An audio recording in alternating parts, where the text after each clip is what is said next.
اللهم صل على سيدنا محمد وعلى آل سيدنا محمد كما صليت على إبراهيم وعلى آل إبراهيم في العالمين إنك حميد مجيد. أعوذ بالله من الشيطان الرجيم. بسم الله الرحمن الرحيم. وَلَقَدْ خَلَقْنَا الْإِنسَانَ مِنْ سُلَالَةٍ مِّنْ طِينٍ ثُمَّ جَعَلْنَاهُ نُطْفَةً فِي قَرَارٍ مَّكِينٍ ثُمَّ خَلَقْنَا النُّطْفَةَ عَلَقَةً فخلقنا العلقة مضغة فخلقنا المضغة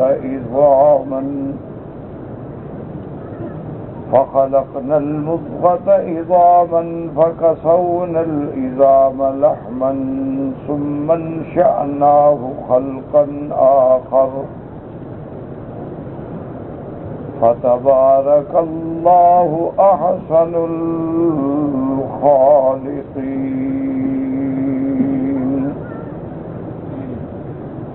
ثم إنكم بعد ذلك لميتون ثم إنكم يوم القيامة تبعثون. اللہ تبارک و تعالی نے کلام مقدس کی ان آیات مبارکہ میں جو سورۃ المؤمنون کی آیات ہیں تخلیق انسانیت کے بارے میں ارشاد فرمایا ہے. لیکن جیسا الحمدللہ آپ پڑھ چکے ہیں کہ اس سے پہلے اللہ نے مومنین کی صفتوں کا ذکر فرمایا تھا کہ مومن کامران و کامیاب ہیں. لیکن مومن ہیں کون؟ ہر درخت جو ہے وہ اپنے پھل سے پہچانا جاتا ہے. اگر اس پہ آم لگے ہیں تو سمجھ آ جائے گی کہ آم کا درخت ہے، اور بادام لگا ہے تو بادام کا درخت ہے. تو اسی طرح اللہ نے جو فرمایا کہ ایمان والے جو ہیں وہ یقینی فلاح پا گئے، کامیاب ہو گئے، سرفراز ہو گئے. تو مومنون کی صفتیں کیا ہیں؟ ہم کیسے پہچانیں کہ کون ایمان والے ہیں جو کامیاب ہو گئے؟ اللہ نے ان کی صفات ذکر فرمائی تھی. سب سے ابتدا بھی نماز پہ ہوئی تھی اور اختتام بھی نماز پہ ہوا تھا، چونکہ اہم العبادات ہے. پہلی صفت یہ تھی الذین هم فی صلاتهم خاشعون، جو اپنی نمازوں میں انتہائی عاجزی اور تواضع کے ساتھ ادا کرتے. دوسری صفت یہ بیان فرمائی تھی اللہ نے کہ والذین هم عن اللغو معرضون، وہ ہر باطل کام سے اعراض کرتے. باطل کام میں شرک بھی ہے، بدعات بھی ہیں، برائی کی باتیں بھی. تیسری صفت ان کی یہ تھی والذین هم للزکاۃ فاعلون. کیا مانا؟ وہ زکوٰۃ مالی بھی ادا کرتے ہیں، اگر اللہ صاحب نصاب بنا دے تو زکوٰۃ دیتے. اور دوسرا یہ اسلوب یہ بھی بتاتا ہے کہ والذین هم للزکاۃ فاعلون، وہ اپنے نفس کی پاکیزگی کے لیے کوشاں رہتے کہ وہ اپنے آپ کو ہر لحاظ سے گناہوں سے پاک کرنے کے لیے کوشش کرتے. اور چوتھی صفت بیان ہوئی تھی والذین هم لفروجهم حافظون الا علی ازواجهم او ما ملکت ایمانهم، جو اپنے شرمگاہوں کی حفاظت کرنے والے. صرف اللہ نے جو ان کے لیے بیویاں حلال فرمائی ہیں یا ملک یمین حلال فرمایا ہے، اس کے علاوہ وہ تجاوز نہیں کرتے، وہ زنا نہیں کرتے، وہ لواطت نہیں کرتے، وہ استمناء بالید نہیں کرتے، وہ گناہوں کا ارتکاب نہیں کرتے، اپنی شرمگاہوں کو بچانے والے. اس کے بعد صفت آئی تھی والذین هم لاماناتهم وعہدهم راعون، کہ جو امانتوں کی حفاظت کرنے والے. کہ جس کے پاس امانت رکھی جائے تو یقین ہو کہ ہماری امانت محفوظ ہے، رجل امین ہے۔ اسی لیے اللہ نے جبریل علیہ السلام کی جہاں اور صفتیں بیان کی ہیں وہاں خاص طور پہ یہ صفت بیان کی کہ نزل بہ الروح الامین، یہ وحی لے کے آنے والا کون ہے؟ روح جبریل، اور امانت والا۔ کبھی وحی میں خیانت نہیں کرتا کہ ایک لفظ گھٹا دے یا ایک لفظ بڑھا دے، یا جیسے بعض باطل فرقے جو ہیں بیچارے اللہ عالم جہالت سے یا غلو میں آ کے کہتے ہیں کہ اصل وحی تو آنی تھی حضرت علی پہ اور جبریل بھول کے نبی کے پاس چلا گیا، تو یہ اس آیت کے خلاف۔ اس لیے اللہ جانتے تھے نا ایسی باتیں ہوں گی، پہلے بتا دیا نہیں میرا فرشتہ امانت والا ہے، کبھی خیانت نہیں کرتا۔ یہ نہیں ہم تو بھیجیں کسی کے پاس اور وہ کسی اور کے پاس چلا جائے، یا وحی کو گھٹا دے یا بڑھا دے، نہیں۔ الروح الامین، تو مومن کی صفت بھی کیا ہے؟ امانت والا ہے، امانت دار ہے، جو امانت رکھی جائے اس امانت کی پوری پوری حفاظت کرتا ہے۔ اسی طرح اپنے وعدوں کے نبھانے والا ہے۔ وعہدہم راعون، اگر کسی سے وعدہ کر لے، کسی سے معاہدہ کر لے، کسی سے بے شراء کر لے، کسی سے کوئی عقد کر لے، اس پہ قائم رہتا، جانتا ہے کہ یہ وعدہ ہے اور وعدے کا سوال ہوگا۔ ان العہد کان مسئولا، اللہ نے فرمایا اوفوا بالعہد، اپنے عہد معاہدے پورے کیا کرو، قیامت میں سوال ہوگا۔ پھر اللہ نے ختم فرمایا تھا نماز پہ کہ والذین هم علی صلواتہم یحافظون، اور مومنوں کی صفت یہ ہے کہ وہ اپنے نمازوں کی حفاظت کرنے والے۔ کیا معنی؟ اوقات میں وقت پہ ادا کرنے والے۔ کیا معنی؟ نماز کو اس کے شروط و ارکان کے مطابق ادا کرنے والے۔ پھر ان کے لیے خوشخبری آئی تھی، یہی وہ لوگ ہیں اولئک هم الوارثون، اور وارث کس چیز کے بنیں گے؟ الذین یرثون الفردوس، جو فردوس جنت کے وارث بنیں گے اور ہمیشہ اس میں رہیں گے۔ تو اللہ نے ایمان والوں کی صفتیں بیان کی۔ اب فرماتے ہیں وَلَقَدْ خَلَقْنَا الْإِنسَانَ مِنْ سُلَالَةٍ مِّن طِينٍ، اللہ فرماتے ہیں تحقیق ہم نے بنایا انسان کو سلالتن، سلالہ کہتے ہیں خلاصہ، خلاصہ من طین، گیلی مٹی سے۔ خلاصہ معنی کیا ہے؟ یعنی ان اجزاء کا جو سطح ہوتا ہے، اصل ہوتا ہے، اللہ نے اس سے جو اجزاء لیے ہیں اس کو کہتے ہیں سلالہ۔ یعنی آپ دیکھیں نا جیسے جو شاندہ بناتے ہیں 20 دوائیاں ہوتی ہیں، کوٹ کے پھاٹ کے اس کو گرم کرتے ہیں تو پھر ایک پیالی چائے کی بن جاتی ہے، تو گویا اس کا خلاصہ یہ نکل آیا، اس لیے اس کو کہتے ہیں سلالہ۔ اب میں نے جو عرض کیا تھا اس کو سمجھیں کہ انسان کو پیدا کرنے کا ذکر اللہ نے بعد میں کیا اور ایمان والوں کی صفتوں کا ذکر پہلے کیا۔ پہلے انسان پیدا ہوگا تو مومن بنے گا، پیدا ہی نہ ہو، بندہ ہی نہ ہو تو مومن کون بنے گا؟ تو اصولاً تو یہ ہونا چاہیے تھا نا کہ پہلے تخلیق انسان کا ذکر ہوتا، پھر صفات ایمان کا ذکر ہوتا، لیکن اللہ نے ایمان کی صفات کا ذکر پہلے فرما دیا اور تخلیق انسان کو مؤخر کر دیا۔ جیسے دوسری جگہ فرماتی ہے الرحمن علم القرآن خلق الانسان، اللہ نے فرمایا اس کی صفت الرحمن، بہت بڑا مہربان، اور جس نے علم القرآن، جس نے پڑھایا قرآن، سکھلایا قرآن، خلق الانسان، اور جس نے پیدا کیا انسان کو۔ تو اب وہاں بھی تعلیم قرآن مقدم ہو گئی اور تخلیق انسان مؤخر ہو گیا، نا کہ بندہ پیدا ہوگا تو پڑھے گا، ماں کے پیٹ میں تھوڑا پڑھے گا، بچہ پیدا ہوگا، بڑا ہوگا، اسکول جانے کے قابل ہوگا تبھی جا کے قرآن پڑھے گا نا۔ تو اصول تو یہ تھا کہ پہلے انسان کی تخلیق کی پیدائش کا ذکر ہوتا، بعد میں تعلیم قرآن کا ذکر ہوتا۔ جیسے یہاں سورۃ المومنون میں پہلے تخلیق انسان کا ذکر ہوتا، بعد میں صفات ایمان کا ذکر ہوتا، لیکن اللہ نے ترتیب الٹ دی ہے۔ وجہ کیا ہے؟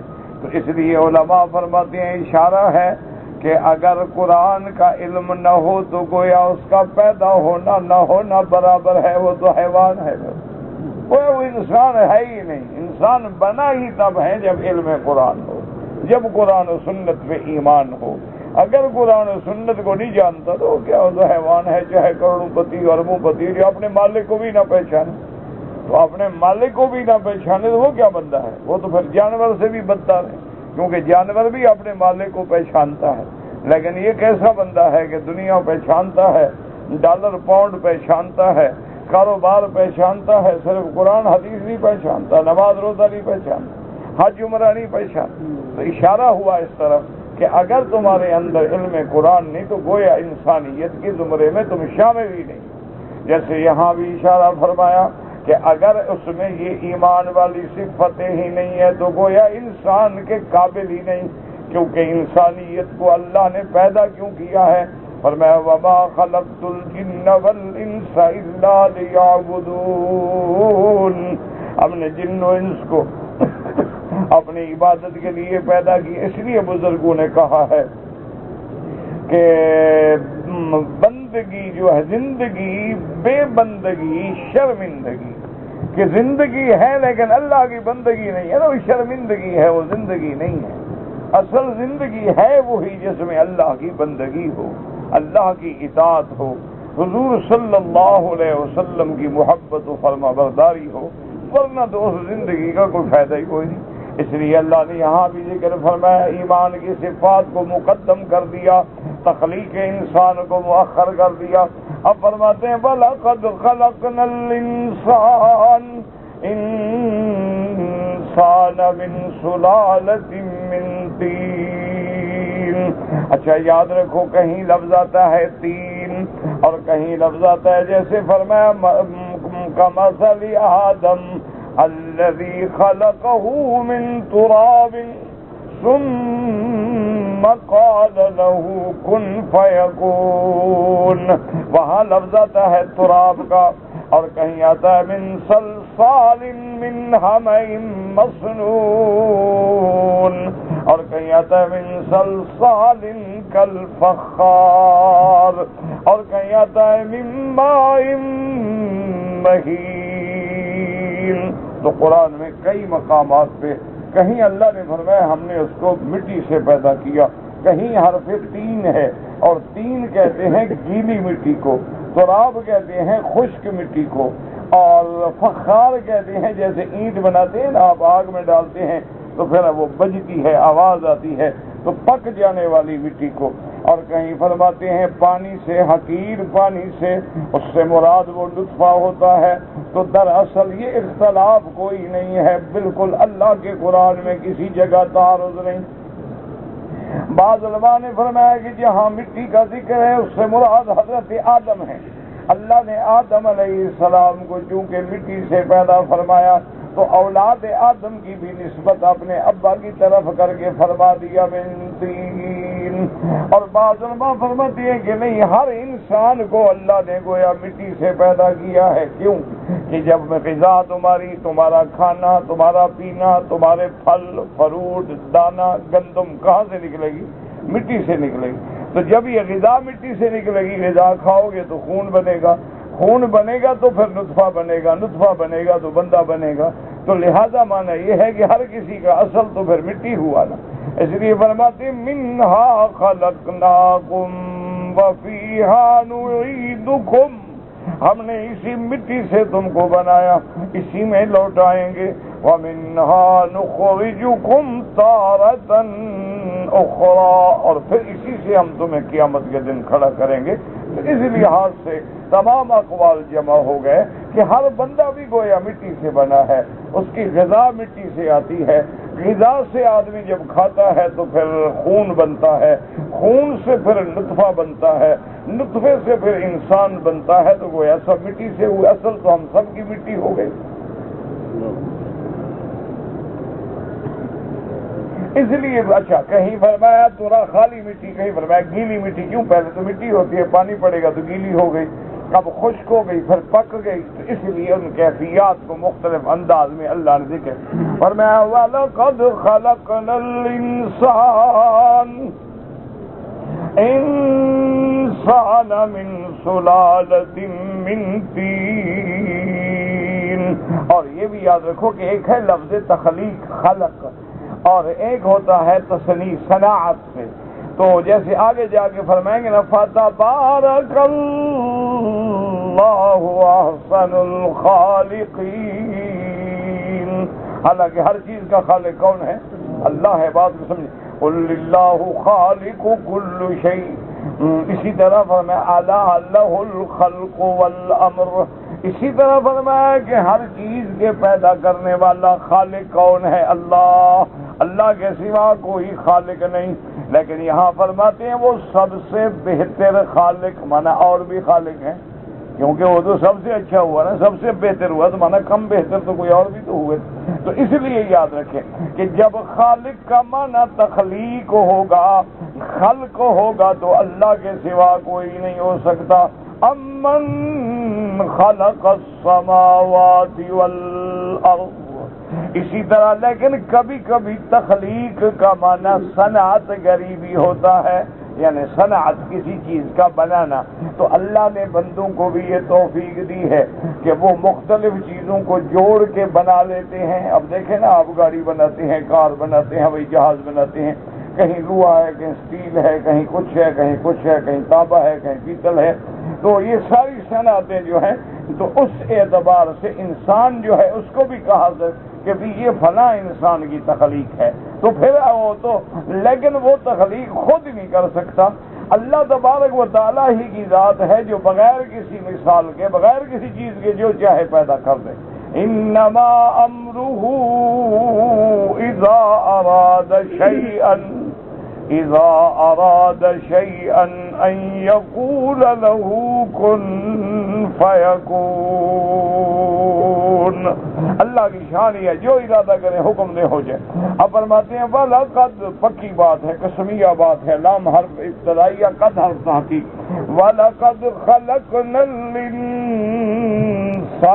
مِنْ سُلَالَةٍ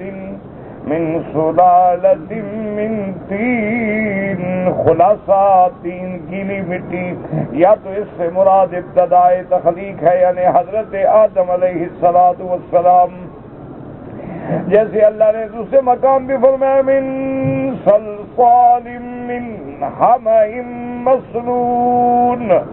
اور ایک جگہ یہ بھی فرمایا وَمِنْ آيَاتِهِ أَنْ خَلَقَكُم مِّن تُرَابٍ ثُمَّ إِذَا أَنْتُمْ بَشَرٌ تَنْتَشِرُونَ. تو اس لیے بات کہتے ہیں آدم، بات کہتے ہیں ہر مخلوق، ہر انسان کا اصل مٹی ہے. اسی لیے آدمی مٹی کی طرف لوٹتا ہے. اسی طرف آدمی مٹی کی زہر پر ہے یا مٹی کے بطن میں ہے. جب تک زندہ ہے زمین کے اوپر ہے، مر گیا زمین کے اندر ہے. پھر اسی مٹی سے ہی ہم نے نکلنا ہے. ثم جعلناه نطفة في قرار مكين. اللہ فرماتے ہیں پھر اس خلاصہ سے، اس سے ہم نے کیا بنایا؟ اس سے ہم نے پیدا کیا، بنایا نطفہ. نطفے سے مراد کیا ہے؟ وہ پانی جو اللہ نے مرد و عورت کے اندر رکھا ہے، وہ مادہ منویہ جس کے اندر اللہ نے جرثومات تخلیق پیدا فرما دیے. اسی لیے قرآن کہتا ہے فَلْيَنظُرِ الْإِنسَانُ مِمَّا خُلِقَ مِن مَّاءٍ دَافِقٍ يَخْرُجُ مِن بَيْنِ الصُّلْبِ وَالتَّرَائِبِ. اللہ فرماتے ہیں انسان غور کرو، تدبر کرو کہ ہم نے تم کو کس چیز سے پیدا کیا. ایک ٹپکتے ہوئے پانی سے ہم نے پیدا کیا ہے جو پشت اور سینے کے درمیان سے نکلتا ہے. بعض علماء فرماتی ہیں یعنی باپ کی پشت میں یہ مادہ ہوتا ہے، ماں کے سینے میں ہوتا ہے. اور بعض علماء فرماتی ہیں دونوں کی پشت بھی ہے، دونوں کا سینہ بھی ہے، اور درمیان میں اللہ تبارک و تعالیٰ اس مادے کو نکالتے ہیں. اس لیے فرمایا کہ فَلْيَنظُرِ الْإِنسَانُ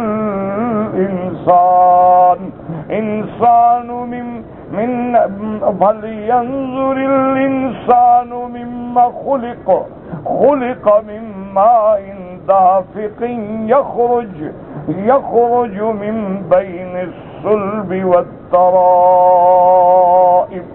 اب یہاں اللہ فرماتے ہیں ثُمَّ جَعَلْنَاهُ نُطْفَةً فی قرار مکین، پھر ہم نے اس کو نطفہ بنایا یعنی جنس انسان کو، اور اس کے بعد قرار مکین، ایک ایسی ٹھہری ہوئی جگہ، ثابت جگہ جس کے اندر اس نے آ کے ثبات پکڑا، قرار پکڑا۔ اس سے کیا مراد ہے؟ علماء نے فرمایا اس سے مراد یہ ہے کہ اللہ تبارک و تعالی نے جو عورت کے اندر رحم رکھا ہے، اسی کو اللہ نے تیار کیا ہے کہ اسی میں آ کر نطفے نے قرار پکڑنا ہے، تو ایک ایسی محفوظ جگہ رکھی ہے کہ وہاں آ کر یہ نطفہ جو ہے ٹھہر جاتا ہے اور قرار پکڑتا ہے۔ اور بعض علماء لکھتے ہیں کہ جب میاں بیوی کا اتصال ہوتا ہے، خدا کی شان ہے، تو یہ نطفہ جو ہے پورے بدن میں گردش کرتے کرتے کرتے کرتے رحم میں جا کے ٹھہر جاتا ہے، گردش پوری جگہ پہ کرتا ہے۔ اسی لیے حکم ہے نا کہ اگر آدمی کو احتلام ہو جائے یا آدمی میاں بیوی لیتے ہیں اور جنابت ہو جائے تو غسل کریں، حالانکہ پانی تو ایک جگہ سے نکلا ہے، سارا بدن کیوں دھوئیں؟ تو وجہ یہ ہے کہ نطفہ گردش کرتا ہے پورے بدن میں، اس کا تمام اجزاء انسانی سے تعلق ہے، تو اس لیے ضرورت ہے کہ اس کی پاکی بھی تمام اجزاء کو حاصل ہو جائے۔ اس لیے فرماتے ہیں ثم جعلناہ نطفۃ فی قرار مکین، اس لیے سیدنا علی رضی اللہ تعالیٰ عنہ فرماتی ہیں، آپ فرماتے ہیں مجھے تعجب آتا ہے انسان سے کہ یہ کیسے تکبر کرتا ہے، یہ کیسے خان چودھری وڈیرا سردار بنتا ہے۔ فرماتے ہیں غور کرو کہ اللہ نے تمہیں کس چیز سے پیدا کیا، ایک گندے پانی سے تیرے کپڑے کو لگ جائے، جب تک دھو نہیں آرام نہیں آتا، بدبو محسوس ہوتی ہے، اور پھر تمہیں کہاں رکھا؟ اللہ نے پیشاب کی جگہ میں رحم مادر میں محفوظ رکھا، اور فرمایا 2 دفعہ پیشاب کی جگہ سے نکلتا ہے، جب نطفہ باپ سے نکلے گا تب بھی پیشاب کی جگہ سے نکلے گا، اور جب بچہ پیدا ہو کے نکلے گا تب بھی ماں کی پیشاب کی جگہ سے نکلے گا۔ تو فرمایا جو بندہ 2 دفعہ پیشاب کی جگہ سے نکلے اس کو بھی اکڑنے کا حق ہے کہ میں خان ہوں اور میں فلان ہوں۔ کیا کس بات کے خان ہوں، کس بات کے چودھری؟ ادھر اپنی اصل پہ تو غور کرو، تم ہو کیا چیز؟ اپنی اصلیت کو دیکھ لو تو کبھی غرور نہ کرو، غرور صرف اسی کی ذات کو، تکبر اسی کو زیبا ہے، کیونکہ جو کسی کا محتاج ہے، هو الاول والآخر، جو سب سے پہلے ہے، جس سے پہلے کوئی نہیں، جس کے بعد کوئی نہیں، جس سے اوپر کوئی نہیں، جس کی کونوں تک کوئی پہنچ نہیں سکتا، جس کو کوئی دیکھ نہیں سکتا، اس کو تکبر زیبا ہے۔ اس لیے فرماتے هو اللہ الخالق البارئ المتکبر، اسی کی شان۔ باقی بندہ کیا ہے؟ بندہ تو عاجز ہے، ایک سانس ہے، یہ ہوا ہے، رک جائے بندہ ختم۔ اچھا ہوا نیچے سے نہ نکلے بندہ ختم، پانی نہ ملے بندہ ختم، پانی مل جائے لیکن نکلے نہیں پیشاب کے ذریعے سے بندہ ختم، تو بندہ ہے کیا؟ تو کس بات کا تکبر ہے جناب؟ کپڑوں کو دیکھتا ہے، کبھی سائے کو دیکھتا ہے، کبھی ایک گھنٹہ شیشے کے سامنے کھڑے ہو کے بال بناتا ہے، کبھی سوٹ پہ غور کرتا ہے کہیں سلوٹ تو نہیں ہے، کہیں کریز تو نہیں خراب ہو رہی ہے، کہیں جوتے کا پالش تو نہیں خراب ہوا ہے، کس بات کی ہے؟ غور تو کرو، تم تھے کہاں رہے ہو؟ تمہیں اللہ تبارک و تعالی نے کسی کولڈ سٹوریج میں رکھا تھا، اور اللہ نے تمہیں ہیرے سے اور زمرد اور یاقوت کے پتھروں سے بنایا تھا، گندے پانی سے۔ ایسے فرمایا ثم جعلناہ نطفۃ فی قرار مکین۔ اور بعض علماء متاخرین نے بڑی عجیب بات لکھی ہے، انہوں نے کہا دیکھو بچہ جب پیدا ہوتا ہے کہاں ہوتا ہے؟ بچہ رحم مادر میں ہوتا ہے نا، تو 3 اندھیرے ہو گئے، ایک تو پیٹ کا بھی اندھیرا، پھر رحم کا بھی اندھیرا، اندر بچے دانی کا بھی اندھیرا، تو 3 اندھیروں میں قید ہے۔ وہاں اس جگہ کس نے حفاظت کی؟ ہاں جی، تو فرمایا اگر اللہ پہ یقین رکھو تو کیا تمہیں دنیا میں حفاظت نہیں کرے گا؟ وہاں ماں کے پیٹ پہ تو حفاظت کر لیجیے، وہاں تو تمہیں بچایا، وہاں تو تمہیں خوراک بھی پہنچائی، غذا بھی پہنچائی، تمہارے ہواؤں کا بھی انتظام کیا۔ اچھا بچہ سانس کیسے لے؟ ماں کے رحم کے اندر سانس کیسے لے؟ اللہ نے حکم دے دیا کہ جیسے ماں اپنے پھیپھڑے سے سانس لے گی تم اسی سے سانس لیتے رہو، سارا انتظام کر دیا۔ تو فرمایا اگر دنیا میں تمہیں اللہ پہ یقین ہوگا تو پھر وہ دنیا میں بھی تیری حفاظت کرے گا، اور جس طرح پیدائش سے پہلے اللہ نے تمہیں پیدائش سے قبل اس رحم مادر کی قید میں رکھا ہے، فرمایا تیار ہو جاؤ، مرنے کے بعد میں نے تمہیں پھر قبر کی کوٹھڑی میں بھی بند رکھنا ہے، وہاں کون حفاظت کرے گا؟ اگر اللہ سے یقین ہی نہ ہو، تعلق ہی نہ ہو تو حفاظت کیا ہوگی؟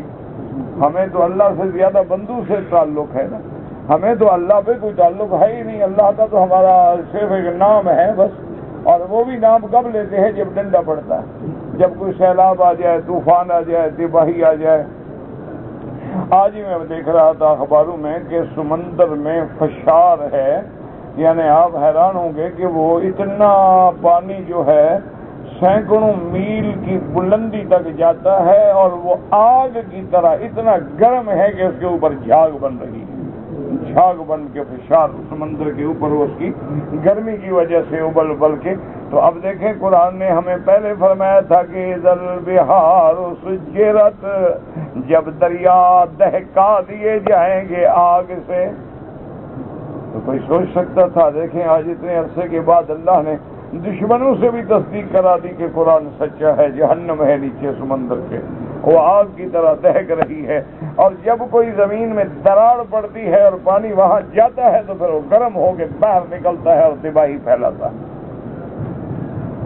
تو اس لیے ہمیشہ یاد رکھیں، علماء نے فرمایا کہ یاد کرو کہ پھر اللہ تبارک و تعالیٰ نے تمہیں قبر میں بھی بند رکھنا ہے۔ اگر تم اللہ کے ماننے والے ہو تو قبر سے نکالنے کے بعد ہمیشہ کی جنت مل جائے گی، اگر تم نافرمان ہو تو پھر نکلنے کے بعد بھی جہنم کی آگ ملے گی، وہ وہاں بھی درکات ہیں۔ اسی فرماتے ہیں ثم جعلناہ نطفۃ فی قرار مکین ثم خلقنا النطفۃ علقۃ، اللہ فرماتے ہیں کہ پھر ہم نے اس نطفے کو کیا بنایا؟ علقۃ، علقۃ کہتے ہیں یعنی لوتھڑا، علقۃ کہتے ہیں کسی چیز کا لوتھڑا بن جانا، فخلقنا العلقۃ مضغۃ، پھر ہم نے اس لوتھڑے سے گوشت کی بوٹی بنا دیا۔ پھر ایسے معلوم ہوتا ہے جیسے گوشت کا ایک بوٹی ہے، اللہ نہ کرے دیکھیں نا عورتوں کو اسقاط حمل ہو جاتا ہے، ڈاکٹر سے پوچھیں تو ایسے معلوم ہوگا کہ گوشت کا ایک ٹکڑا گول بن گیا تھا اور وہ گر گیا ہے۔ اس لیے فرماتے ہیں فخلقنا العلقۃ مضغۃ، پھر ہم نے بنایا گوشت کی بوٹی، فخلقنا المضغۃ عظاما، پھر اس گوشت کی بوٹی سے کچھ کی تو ہم نے ہڈیاں بنا دی، ہڈیاں بنا کے تیرا ہیکل کھڑا کر دیا۔ فَكَسَوْنَا الْعِظَامَ لَحْمًا، اب جب تیری ہڈیاں آ گئیں، یہ ٹانگیں ہیں، یہ ہاتھ ہیں، یہ سر ہے، یہ دماغ ہے، یہ سینہ ہے، اس پہ پھر ہم نے گوشت چڑھایا۔ اس کے بعد فرماتے ثُمَّ انشأناہ خلقا آخر، پھر ہم نے اس کو ایک اور شکل دی۔ کیا مانا؟ پہلے کیا تھے؟ پہلے تو تم مٹی تھے، نطفہ تھے، علقہ تھے، گوشت تھے، گوشت کی بوٹی تھے، یعنی سب کچھ جمادات میں ہو رہا تھا۔ اب اللہ نے روح پھونک کے تمہیں جیتا جاگتا انسان بنا دیا تو خلقاً آخر ہو گیا نا، یعنی پہلے تو سارا کام جو ہو رہا تھا وہ گویا ایسی چیزوں میں ہو رہا تھا جو بے جان تھی، کیونکہ نطفے میں بھی جان نہیں تھی، علقہ میں بھی جان نہیں تھی، مضغہ میں بھی جان نہیں تھی۔ اب اللہ تبارک و تعالی نے جب روح پھونک دی تو اب حضرت انسان بن گئے۔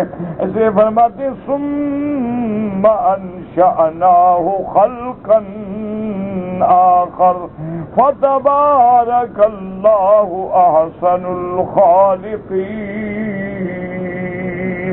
اسی کی ذات بابرکت ہے، اسی کی ذات دائم و قائم ہے، جو سب سے زیادہ بہتر بنانے والا ہے بنانے والوں میں سے۔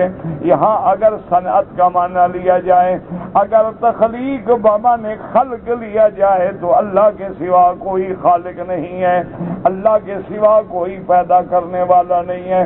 اگر بمعنی صنعت ہو جیسے تخلقون افقا، وہاں بھی اللہ نے نسبت پر خلق کی ہے نا، تم جھوٹ گھڑتے ہو بناتے ہو، تو وہاں بھی لفظ تخلقون افقا، اور جہاں خالق کا معنی ہوگا تو وہاں صرف ہمارے پاس کچھ بھی نہیں، اللہ کی ذات خالق ہوگی۔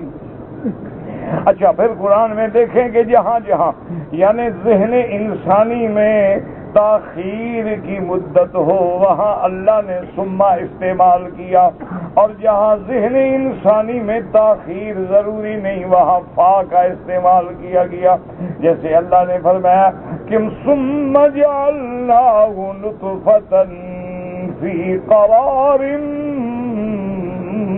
مکین، یہاں تاخیر تھی نا تو ثم آ گیا۔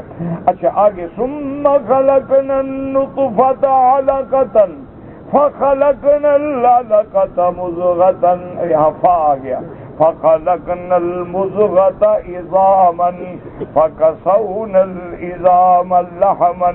اب اس کے بعد پھر انسان کہتا ہے کہ ہاں ابھی وقت تو لگے گا نا اس میں، اس لیے پھر تراخی آئی۔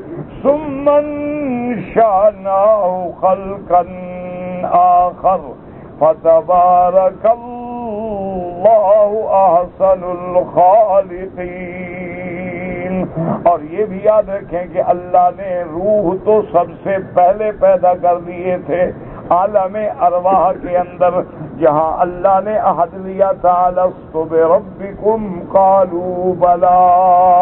اس لیے علماء فرماتے ہیں کہ روح موجود ہوتا ہے جب بندہ بنتا ہے، تخلیق کا مراحل مکمل ہوتے ہیں تو اللہ اس روح کو اس کے اندر داخل ہونے کا حکم دیتے ہیں۔ اصل روح جو ہے وہ ہے ایک روح حیوانی ہوتی ہے جس کو بعض علماء نفس بھی قرار دیتے ہیں، وہ کہتے ہیں کہ اصل روح وہ ہے جو امر ربی ہے جس کی حقیقت کوئی نہیں جانتا ہے۔ یسألونک عن الروح قل الروح لا قلیلا، تو وہ روح جو اس کو کوئی نہیں جانتا۔ اچھا اور یہی آیت مبارک ہے ایک دن سیدنا امیر المؤمنین حضرت عمر بن الخطاب رضی اللہ عنہ آپ بیٹھے تھے اور صحابہ بیٹھے تھے اور بحث چل رہی تھی کہ لیلۃ القدر جو ہے وہ کب ہو۔ اس پہ تو اتفاق ہو گیا کہ رمضان میں ہوگی، اس میں بھی اتفاق ہو گیا کہ رمضان کے آخری 10 دنوں میں ہوگی۔ اب یہ تھا کہ وہ تاریخ کیا ہوگی، تو کسی نے کچھ کہا کسی نے کچھ کہا، اور اکثر صحابہ نے کہا کہ اللہ جانتے ہیں پتہ نہیں۔ تو حضرت عمر نے حضرت ابن عباس سے پوچھا، آپ نے پوچھا کہ ابن عباس تمہاری کیا رائے ہے؟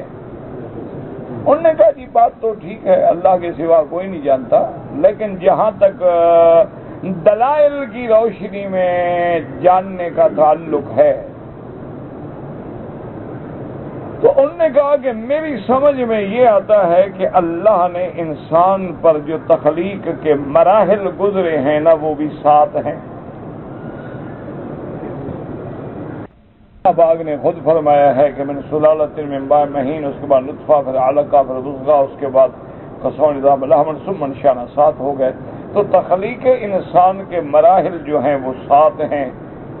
کعبۃ اللہ کا طواف جو ہے وہ بھی 7 ہیں، صفا مروہ کی دوڑ جو ہے وہ بھی 7 ہیں، آسمان جو ہیں وہ بھی 7 ہیں، زمینیں جو ہیں وہ بھی 7 ہیں، انسان سجدہ بھی 7 اعضاء پہ کرتا ہے، اور اللہ اس کو جہنم کے 7 دروازوں سے بچاتا ہے۔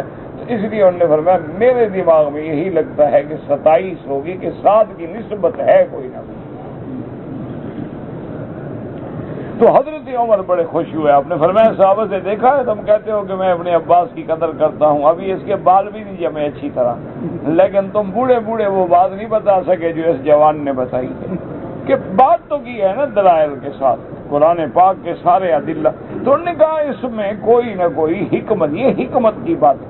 اچھا اسی طرح علماء فرماتے ہیں کہ جب نطفہ ہوتا ہے تو 40 دن کے بعد علقہ بنتا ہے، 40 دن کے بعد مضغہ بنتا ہے، 40 دن کے بعد پھر کسونا العظام لحما، پھر 40 دن کے بعد روح پھونکی جاتی۔ اسی وجہ سے استدلال کرتے ہوئے بعض علماء کہتے ہیں نا بابا دین کے لیے نکلو اور 40 دن لگاؤ، چلا لگاؤ چلا لگاؤ، کیونکہ 40 دن کے بعد بندہ تبدیل ہوتا۔ تو جب وہ اپنے گھر سے کٹ جائے گا، اپنے ماحول سے کٹ جائے گا، اور 40 دن جو ہے اچھے لوگوں کے ساتھ رہے گا، نماز پڑھے گا، تہجد پڑھے گا، اشراق پڑھے گا، قرآن پڑھے گا اور دعائیں مانگے گا، رات کو روئے گا، تو لازم اللہ اس کو بدلیں گے۔ کیونکہ ہر 40 کے بعد تبدیلی آنے کا امکان ہوتا ہے، اس لیے بعض علماء جیسے اللہ نے کسی نبی کو نبوت جو ہے 40 سال سے پہلے نہیں دی، اسی طرح اللہ نے موسیٰ علیہ السلام کو کوہ طور پہ بھی چلا کٹوا دیا، فَأَتْمَمْنَاهَا بِعَشْرٍ وَتَمَّ مِيقَاتُ رَبِّهِ 40 لیلۃ، تو کوئی حکمت تو تھی، 41 راتیں بھی نہیں رکھا، 39 بھی نہیں رکھا، 40 رکھا۔ اس لیے بعض علماء استدلال کرتے، یعنی میرا خیال ہے، ورنہ تو ان علماء سے پوچھے، کیونکہ میں نے تو کبھی پوچھا نہیں، بہرحال یعنی یہ بھی ایک خیال ہے کہ علماء کی اللہ کے حکمتوں پہ نظر ہوتی ہے کہ اس طرح انشاءاللہ جیسے بھی مدینہ منورہ میں 40 نمازیں پڑھو تو اللہ نفاق سے اور جہنم سے بری فرما دیں گے، جیسے حدیث میں ہے کہ 40 حدیثیں یاد کر لو تو قیامت میں اللہ تمہیں علماء سے اٹھائیں گے، مانا ہے کہ 40 کے عدد میں کوئی حکمت تو ہے اللہ کی، اور کیا ہے اللہ اعلم، لیکن علماء جو ہیں وہ استدلال کرتے ہیں ایسی چیزوں سے۔ اب فرماتے ہیں فَتَثُمَّ انشَأْنَاهُ خَلْقًا آخَرَ فَتَبَارَكَ اللَّهُ أَحْسَنُ الْخَالِقِينَ۔ اس کے بعد فرماتے ہیں میرے بندے یاد رکھو، دنیا میں آنے کے بعد اکڑ نہ جانا، ثُمَّ إِنَّكُمْ بَعْدَ ذَلِكَ لَمَيِّتُونَ، پھر سب تم نے موت آنی ہے، موت کو سامنے رکھو، مرنا بھی ہے، یہ نہ بھول جانا کہ بس اب تو کماؤ، کسی طور تو روٹی بنا لیں، پیسہ بنا لیں، دولت بنا لیں، جھوٹ بولنا پڑے، دھوکہ دینا پڑے، منشیات بیچنے پڑے، مخدرات بیچنے پڑے، اللہ کے حرم میں آگے غداری کرنی پڑے، بس ورنہ تیار ہو جاؤ۔ ثم انکم بعد ذلک لمیتون، اور یہ بھی نہیں کہ مرنے کے بعد ہم تمہیں چھوڑ دیں گے کہ مر جاؤ، ختم، جاؤ دفاؤ۔ ثم انکم یوم القیامت تبعثون، اور پھر قیامت کے دن ہم نے تمہیں دوبارہ بھی کھڑا کرنا ہے، اور پھر جب دوبارہ کھڑا کریں گے تو آگے حساب بھی ہوگا، میزان بھی ہوگا، ایک ایک عمل کا سوال بھی ہوگا، صحائف اعمال بھی ہوں گے، پھر ترازو بھی ہوں گے، پھر تیری قسمت کے فیصلے ہوں گے کہ کیا تو اصحاب الیمین میں آتا ہے یا اصحاب الشمال میں آتا ہے۔ اللہم اجعلنا من السعداء ولا تجعلنا من الاشقیاء، اللہم اغفر لنا کل ذنب واحفظ عنا کل جنب وفرج عنا کل کرب۔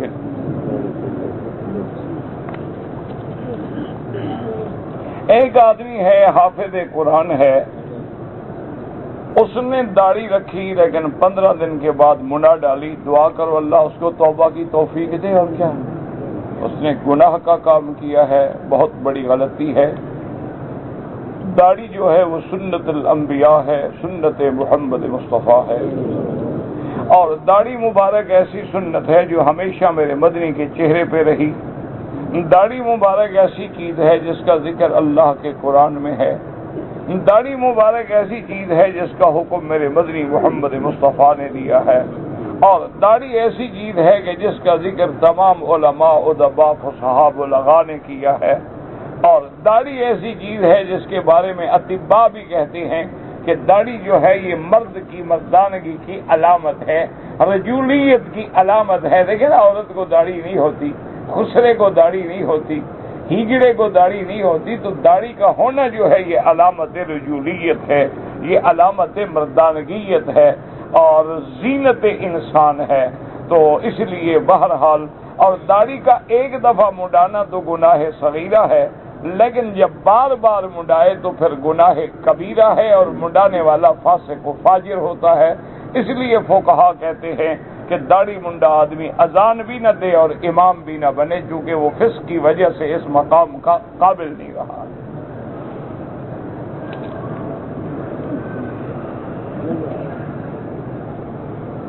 میرا کفیل پیسے مانگتا، اللہ ہدایت دے جی، اللہ آپ کو بھی ہدایت دے، اللہ ان کو بھی ہدایت دے۔ حالات ایسے ہیں یہاں کہ بعض کفیل رو رہے ہیں، مکفول اتنے چالاک ہیں ان کے ہاتھ نہیں آتے، اور بعض مکفول رو رہے ہیں کہ کفیلوں نے ڈنڈا دیا ہوا ہے۔ تو بہرحال تالی ایک ہاتھ سے نہیں بجتی، اگر آدمی صحیح کام کرے تو الحمدللہ کبھی بھی گیلا نہیں ہوتا۔ اور جو لوگ صحیح کام کر رہے ہیں، آپ یقین کریں کہ یہاں کے عرب جو ہیں، جو کفیل ہیں ان نے اپنے کروڑوں کے کاروبار کی چابیاں اپنے ملازموں کو دی ہوئی ہیں۔ اب چھٹی پہ جائیں گے، اپنے نوکروں کو بھرے ہوئے گھر کروڑوں کے سامان کے دے کے چلے جائیں گے۔ ان کو اعتماد ہے کہ ہمارا بیٹوں کی طرح ہے، ہماری اولاد کی طرح ہے، ہمیں کبھی دھوکہ نہیں دے گا۔ تو حالات ہے میرا بھائی، ہمارا قصور بھی ہوتا ہے۔ افسوس یہ ہے کہ ہمیں اپنے گناہوں پہ، غلطیوں پہ نظر نہیں پڑتی، ہم دوسرے کے عیب ڈھونڈتے ہیں۔ اگر اپنے عیب غور کر لو اور جا کے معافی مانگ لو، 1 منٹ میں مسئلے حل ہو جائے۔ تبلیغ کے لیے میرا بھائی، میں تو آپ کو کئی دفعہ بتا چکا ہوں، اس وقت عالم اسلام ایک بڑے مشکل دور سے گزر رہا ہے۔ پوری کفر کی طاغوتی قوتیں اسلام کے خلاف ہیں، پوری دنیا کا میڈیا اسلام کے خلاف ہے، پوری دنیا کی جدید قوتیں، جدید افکار، جدید نسلیں اسلام کی اور مسلمانوں کو مٹانے کے درپے ہیں۔ اس لیے خدا کے لیے اب جھگڑے نہ کرو، لڑائیاں نہ لڑو، کوئی بھی جماعت کسی طرح دین کا کام کر رہی ہے کرنے دو، اگر ان میں کوئی غلطی ہے تو ان کے لیے دعا کرو، اللہ ان کی ہدایت کر دے۔ ورنہ اس دور میں سچی بات یہ ہے کہ میرے آقا نے رحمت دو جہاں نے جیسے فرمایا تھا کہ امت پہ ایک وقت ایسا آئے گا کہ میری سنت پہ چلنا مشکل ہوگا جیسے انگارے کو ہاتھ میں پکڑنا مشکل ہوتا ہے۔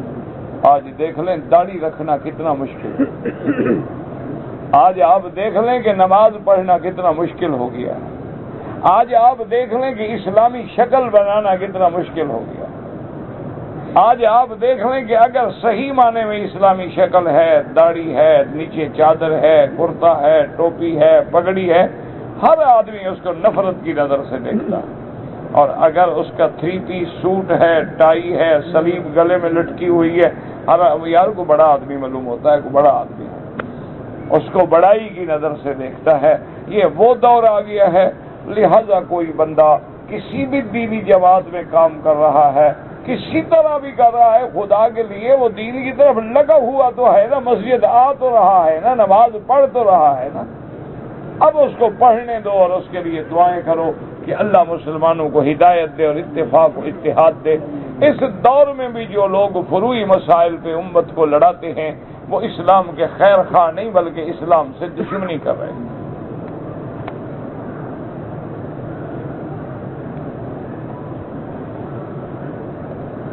کہتے جی کہ جو کچھ اللہ نے لکھ دیا ہے وہ تبدیل نہیں ہوتا، اللہ نے لکھ دیا ہے وہ تبدیل نہیں ہوتا، لیکن لکھا وہ ہے جو ہم نے کرنا ہے۔ یہ معنی نہیں ہوتا ہم کرنا بھی چھوڑ دیں۔ کل میسر لما خلق لہ، حضور سے صحابہ نے پوچھے یا رسول اللہ، پھر ہم بھروسہ کر کے بیان کریں نہیں عمل کرو۔ یہ کیا ہے کہ ہم یہ کہیں گا وہ جی قسمت میں لکھا ہے، قسمت میں لکھا ہے، قسمت میں لکھا ہے، قسمت میں یہ لکھا ہے تو تم روٹی کیوں کھاتے ہو؟ قسمت لکھا ہے، خود بخود روٹی کھا لو گے، وہ بھی تو لکھا ہوا ہے نا، کھانا ہے تو کھا لو گے، نہیں کھانا ہے تو مر جاؤ گے، جان چھوڑو۔ یہ کیا ہے ہر وقت ہوٹل میں بیٹھے ہو، پیسے دے رہے ہو، سالن لاؤ، مرغی لاؤ، یہ لاؤ، پلاؤ لے، یہ کیا مطلب ہے؟ بس قسمت میں جو لکھا ہے خود بخود تیرے پیٹ میں ٹھنک جائے گا۔ وہاں تو تمہیں قسمت نہیں، وہاں تو مانگنا پڑتا ہے، جناب یہ لاؤ، یہ لاؤ، مرچ زیادہ نہ ہو، چائے لاؤ، چینی زیادہ نہ ہو۔ کیوں؟ جو قسمت میں لکھا ہے، زیادہ لکھی ہے تو زیادہ آ جائے گی، کم لکھی ہے تو کم آ جائے گی۔ اللہ کے بندے، اللہ نے جو لکھا ہے وہ جو ہم نے کرنا تھا وہ جانتے تھے، کرنا ہم نے ہے، اس نے صرف لکھ دیا اپنے علم کے مطابق۔ یہ نہیں کہ اس نے ہمیں مجبور کیا ہے، لکھ دیا ہے لہذا لازم چوری کرو۔ یہ تو بے وقوفوں کی بات ہوتی ہے۔ بس ہر بات میں جھوٹی قسم کرتا ہے، اللہ ہدایت دے اور کیا کریں۔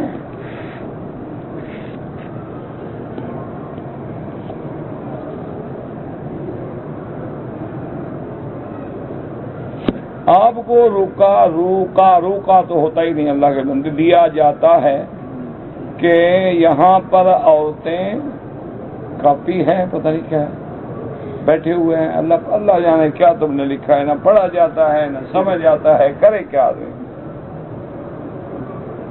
اگر کوئی آدمی زیادتی کرے اس کے لیے بد دعا کر سکتے ہیں، سب سے بہتر عمل ہے کہ معاف کر دو۔ اللہ نے حکم یہی دیا ہے کہ معاف کرنے والے جو ہیں وہ زیادہ بہتر، والکاظمین الغیظ والعافین عن الناس۔ اور بد دعا کے بجائے یہ بھی تو دعا کر سکتے ہو کہ اللہ اس کو ہدایت دے دے، اللہ اس کو میرے دشمن کے بجائے دوست بنا دے، اس میں ایسا احساس پیدا کر کے وہ اپنی غلطی کی معافی مانگ لے۔ ہاں اگر ظالم ہے تو اللہ ہمیں اس کے ظلم سے اور شر سے بچا۔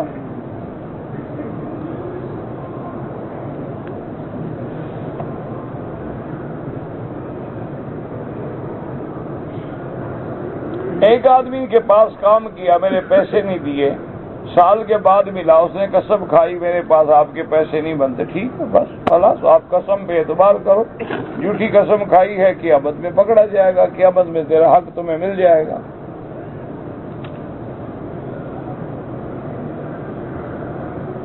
جو لوگ مکہ میں مقیم ہیں، حج کے دنوں میں وہ نماز قصر پڑھیں گے مینا عرفات میں، حنفی مسلک کے لوگ تو پوری پڑھیں گے، باقی ائمہ کے ماننے والے قصر پڑھیں گے۔ اگر ایک مسلمان نے 2-3 مسلمانوں کو عمدن قتل کیا تو اللہ نے لکھا ہے کہ جہنم ہوگی، لیکن ہمیشہ نہیں، کبھی نہ کبھی نکلے گا، کیونکہ جہنم میں ہمیشہ کافر مشرک رہے گا۔ یہ قاتل تو ہے لیکن کافر تو نہیں ہے۔ اللہ 90 قتل والوں کو بخش سکتا ہے تو 3 والوں کو بھی بخش سکتا ہے۔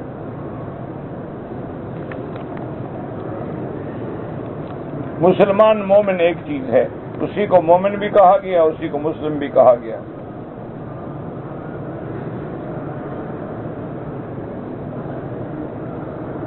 یا رسول اللہ کہنا حرف ندا ہے، ناجائز ہے۔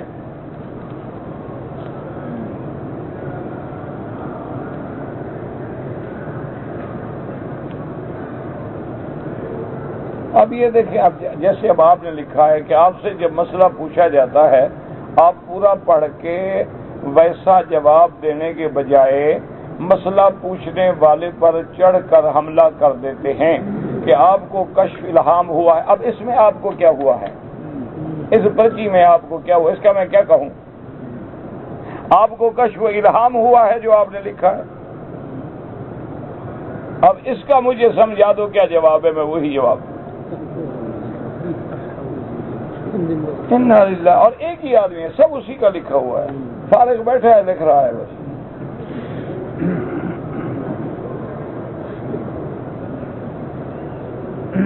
کہتے جی ہمارے بہت سارے بزرگ ہیں، پگڑی داڑھی نفلوں پر تو زور دیتے ہیں، بیوی اور لڑکیوں کو مارکیٹنگ کروانے سے کیوں نہیں بچتے؟ گزارش یہ ہے جتنا کام نیکی کا کر رہے ہیں تم کہتے ہیں وہ بھی چھوڑ دیں۔ بھائی کچھ تو نیکی کا بھی کر رہے ہیں، کچھ غلطیاں ہیں، دعا کرو اللہ ہدایت دے۔ آج بیوی لڑکیاں مانتی ہیں کسی کی کہ ان بزرگوں کی مان لیتی ہوں گی؟ نہ، تمہاری بیوی مانتی ہے؟ ایسے نا سچی بات کہو کعبہ شریف۔ ہم نے تو یہی دیکھا ہے کہ پیچھے جوتی لے کے اٹھا کے شوہر پھر رہے ہیں، ہم نے تو یہی دیکھا حرم شریف میں، عورتیں آگے آگے ہیں، مرد بیچارہ پیچھے جوتیاں لے کے پھر رہا ہے پر، اور وہ ڈر کے پوچھتا ہے کہ سر میں کہاں انتظار کروں؟ کہتے ٹھیک ہے میں فون کر دوں گی، جاؤ دفعہ ہو۔ تمہاری مانتی ہوں گی بھی، ہماری تو نہیں مانتی۔ تو اب وہ داڑھی کا کیا قصور ہے اگر بیوی کہنا نہ مانے؟ نہ ایمان سے کہو، اس میں داڑھی کا یا پگڑی کا کیا قصور ہے؟ بیویاں تو داڑھی منڈوں کی بھی نہیں مانتی، حالانکہ وہ ہم جنس بھی لگتے ہیں، دونوں کی داڑھی نہیں تو ہم جنس ہو گئے نا۔ ان کی تو ایک دوسرے کو بات ماننی چاہیے تھی، لیکن ان کی سب سے زیادہ طلاقیں ہوتی ہیں۔ بہرحال دعا کرو اللہ ہدایت دے۔ کہتے جی کہ اعملوا ما شئتم سے گالی گلوچ، بھائی یہ اہل بدر کے لیے ہے، ہر کسی کے لیے نہیں ہے۔ اصحاب بدر کے لیے ہے کہ ان اللہ قد اطلع الیہم فقال اعملوا ما شئتم فانی قد غفرت لهم۔ یہ تھوڑا ہے کہ ہر آدمی جو چاہے کرے، یہ تو اصحاب بدر کی بشارت ہے کہ اللہ ان کو غلط کام کرنے ہی نہیں دیں گے۔ اللہ معاف کرنے کا معنی یہ تھوڑا ہے کہ تم زنا کرو بس میں معاف کر دوں گا، معنی یہ ہے کہ اللہ نے فرمایا کہ جو چاہو کرو، کیا معنی میں تمہیں غلط کرنے ہی نہیں دوں گا، اگر کوئی غلطی ہوگی تو توبہ کی توفیق دے دوں گا۔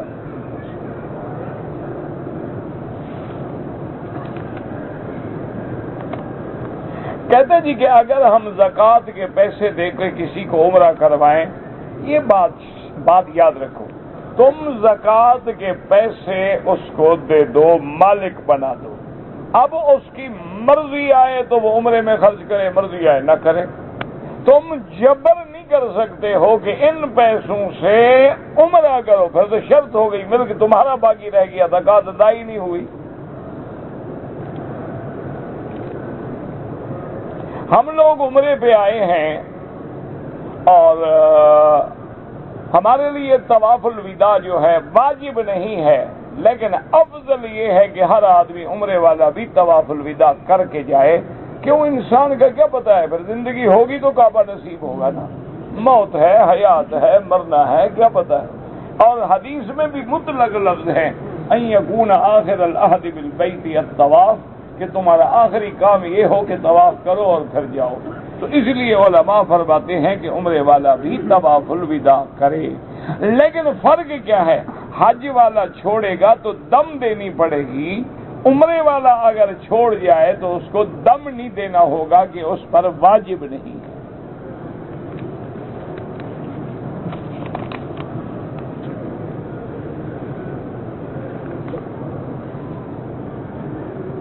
میں نے اپنے بھائی کے آپریشن کروایا ہے، نظر بھی چلی گئی، دماغ بھی ٹھیک کام، اللہ شفا عطا فرمائے، اللہ ہر بیمار پہ رحم فرما، یا اللہ ہر بیمار پہ رحم فرما، تیرے سوا کوئی شفا نہیں دے سکتا۔ اشفنا واشف مرضانا ومرضى من اوصانا واستوصانا ومرضى المسلمین برحمتک یا ارحم الراحمین۔ والدین کی طرف سے عمرہ کریں، بالکل کریں۔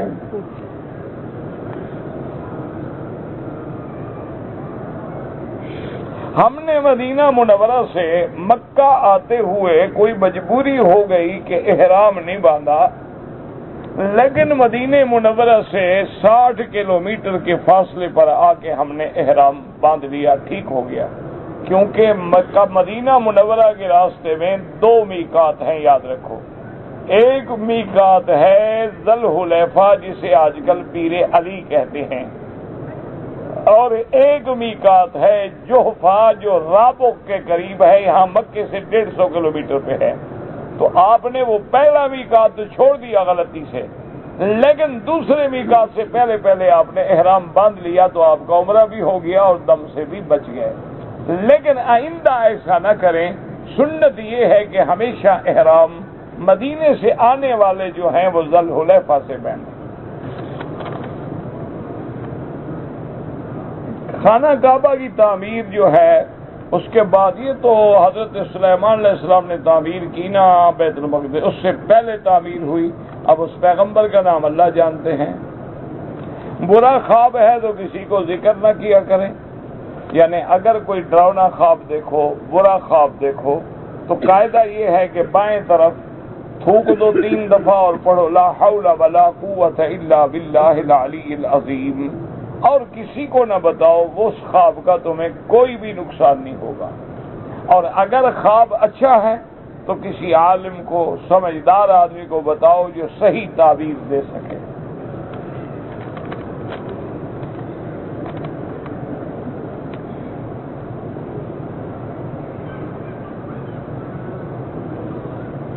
کہتے تھے کہ بعض لوگ تھوڑی سی داڑھی رکھتے ہیں، نہیں، وہ سنت کے خلاف ہے۔ سنت یہ ہے کہ کم از کم ایک مشت داڑھی ہونی چاہیے، کیونکہ حضور کی داڑھی مبارک جو ہے سینے پہ سایہ کرتی تھی، یملأ صدرہ۔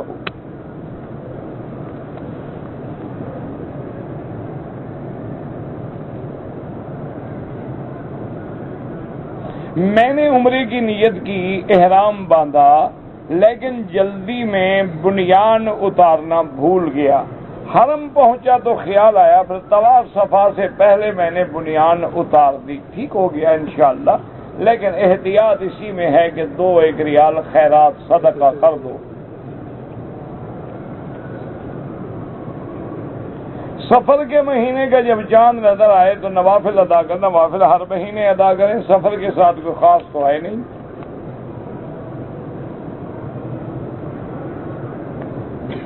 اگر کوئی آدمی زندہ ہے، اس نے آپ کو وصیت کی ہے کہ میرا عمرہ کریں، ورنہ آپ نہیں کر سکتے۔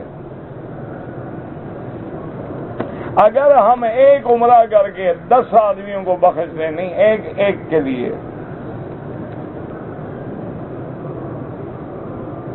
کہتے جی کہ ہماری کمپنی مثلاً ہمیں جب دوسرے شہر میں بھیجتی ہے تو ہمیں وہاں ٹھہرنے کا خرچہ بھی دیتے ہیں، ہوٹل کا کرایہ بھی دیتے ہیں، کھانا بھی دیتے ہیں، لیکن ہم کسی دوست کے پاس ٹھہر گئے، دوست کے پاس کھانا کھا لیا، تو وہ پیسے آپ کے ہیں، آپ استعمال کریں نہ کریں، آپ کے ہیں، وہ تو آپ کا حق ہے، آپ کو انہوں نے دیا ہے۔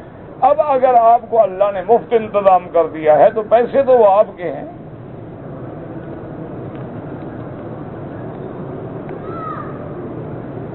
کہتے جی کچھ لوگ جو ہیں خاندانی منصوبہ بندی پہ زور دیتے ہیں، وہ قرآن و سنت کے مخالف ہیں۔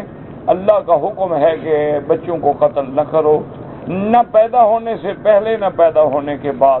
کیوں؟ فرمایا لا تقتلوا اولادکم خشیۃ املاق نحن نرزقہم وایاکم، ان کو بھی رزق ہم دیں گے اور تمہیں بھی رزق ہم دیں گے۔ اللہ یبسط الرزق لمن یشاء ویقدر۔ آپ نے نہیں دیکھا ہے کہ کبھی ایک آدمی کا 1 بچہ ہے لیکن روٹی کھانے کو نہیں ملتی، بعض لوگوں کے 10 بچے ہیں لیکن دولت ہے، پیسہ ہے، سب کچھ ہے۔ یہ نظام اللہ کا ہے۔ یہ تو کافروں کا ایک حربہ ہے کہ مسلمانوں کی تعداد جو ہے وہ کم سے کم ہو اور ان کا عدد جو ہے وہ نہ بڑھے، اور دلیل یہ دیتے ہیں کہ جناب وہ کھائیں گے کہاں سے اور پئیں گے کہاں سے۔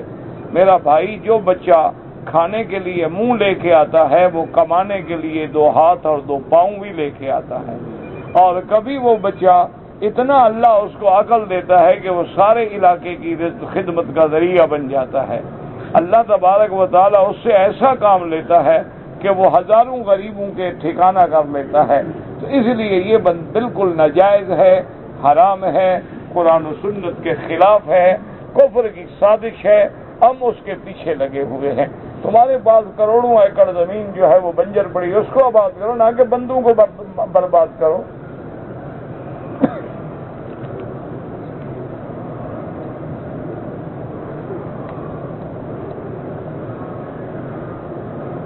ہمارے ساتھ بچے تھے، ایک 2 مہینے کا، ایک 2 سال کا، ان کے احرام نہیں، بچوں کا کچھ بھی نہیں ہوتا، باندھو نہ باندھو۔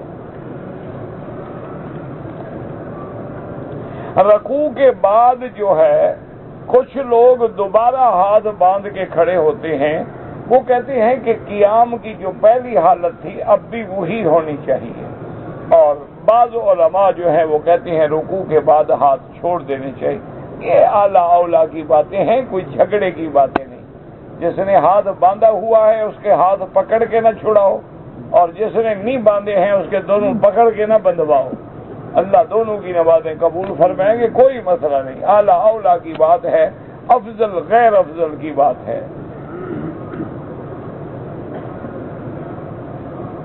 میں نے اپنا فرض حج ادا کیا ہے، پھر میں نے اپنے والد کے لیے بھی حج بدل کیا ہے، انشاءاللہ ان کو بھی حج کا پورا ثواب ملے گا اور تمہیں بھی حج کا پورا ثواب ملے گا۔ بلکہ بعض روایات میں تو یہ بھی آیا ہے کہ جو لوگ اپنے والد یا والدہ کا حج بدل کریں، اللہ فرماتے ہیں ان کو 10 حجوں کا ثواب لکھ دو۔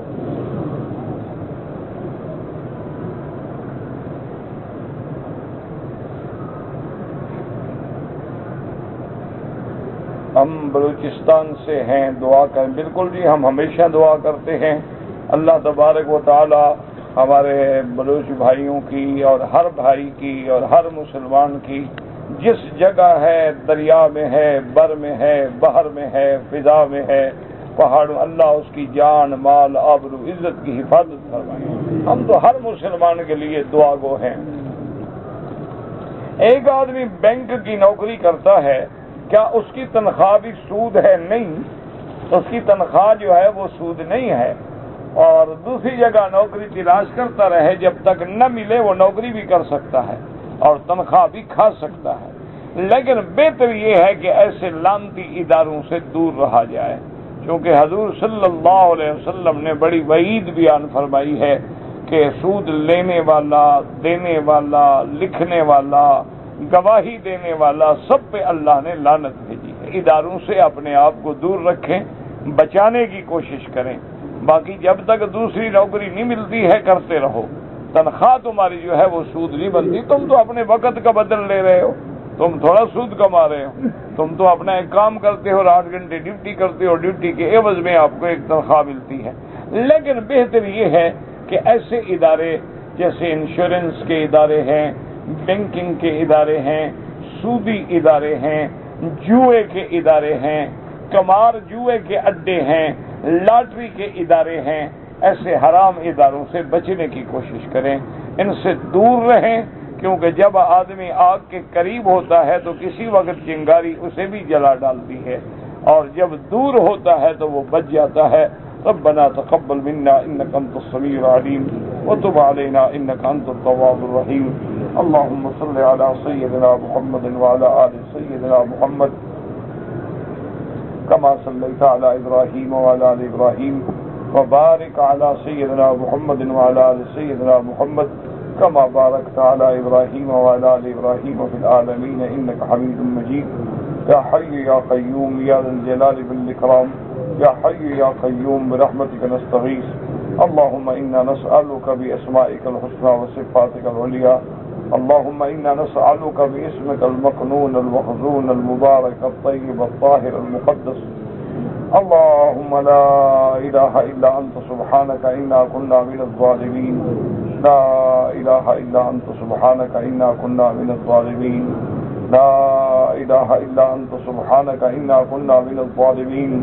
اللهم أصلحنا وأصلح بنا وأصلح أولادنا وأولاد المسلمين، اللهم أصلح شبابنا وشباب المسلمين، اللهم أصلح بناتنا وبنات المسلمين، اللهم أصلح ذرياتنا وذريات المسلمين، اللهم أصلح لنا شأننا كلها فلا تكلنا إلى أنفسنا طرفة عين قط ولا أقل من ذلك، اللهم اغفر لنا ولوالدينا ولوالد والدينا ولمشايخنا ولأساتذتنا ولمن حق علينا ولمن أوصانا واستوصانا ولجميع المسلمين والمسلمات والمؤمنين والمؤمنات الأحياء منهم والأموات۔